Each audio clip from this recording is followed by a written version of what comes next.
বিশ্বনবী পাগলের মতো একবার হাউজে কাউসারে যাবেন, একবার সিরাতে যাবেন, একবার পুলসিরাতের দিকে, একবার হাউজে কাউসারের দিকে পাগলের মতো দৌড়াতে থাকবেন। তার কোনো গুনাহগার উম্মত যাতে জাহান্নামে ঢুকে না যায়। কিয়ামতের ময়দানে ওই বিভীষিকাময় সময়ে মুসিবতের কালে মানুষগুলো পাগল হয়ে বিশ্বনবীকে খুঁজতে আরম্ভ করবে। সবাই মিলে বিশ্বনবীর কাছে যেয়ে বলবে, ইয়া রাহমাতাল লিল আলামিন, দেখেন আমাদের কি অবস্থা, কি কঠিন বিপদে আমরা আছি, দাঁড়াতে পারি না, সূর্যের আলোতে ঘেমে হয়রান। বিশ্বনবী মাকামে মাহমুদে যে আল্লাহু আকবার বলে সিজদায় লুটিয়ে পড়বেন, বিশ্বনবী এমন ভাবে অজর দ্বারায় সিজদায় লুটিয়ে পড়ে কাঁদবেন, রব্বুল আলামিনের রহমতের দরিয়ায় জোশ লেগে যাবে।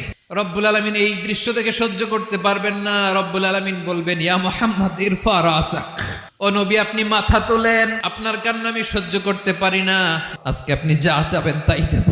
ওয়াশফা তুশাফা, যার জন্য সুপারিশ করবেন তার সুপারিশ কবুল করবেন।